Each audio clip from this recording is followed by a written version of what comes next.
Democrats want to have this conversation about masculinity, but then not have it because the Democratic stars who are men are hardly winners in this category. Admittedly, I'm going to give Tim Walz a point for being avuncular because I think he's got that going for him. But who else do they have that represents masculinity? Well, they have Barack Obama.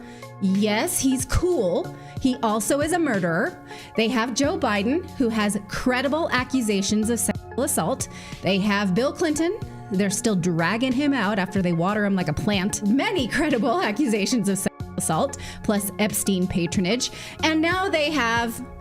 who is this guy? Doug Emhoff. He's the husband of Kamala Harris, who has credible accusations of him assaulting his girlfriend, actually several girlfriends, and impregnating a nanny during his marriage. But yet still, they're trying to build him up as this gold standard of supportive husband, as a redefinition of masculinity. Watch MSNBC's Jen Psaki just kind of gush all over his supportive husband role. Important part, or an interesting part of how people have talked about your role here is how your role has reshaped the perception of masculinity. And I'm not sure you planned on that, but you are an incredibly supportive spouse. Has that been an evolution for you? And do you think that's part of the role you might play as first gentleman?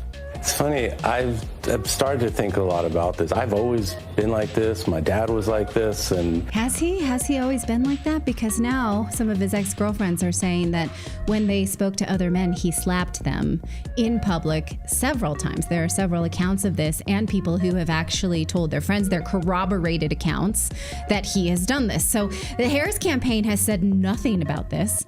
They will not even address it. Now, at least when Access Hollywood released the tapes of Donald Trump and the grab him by the P word tapes, he tried to explain it as locker room talk. He was forced to give an explanation. Whether you buy that or not, at least it was addressing the issue.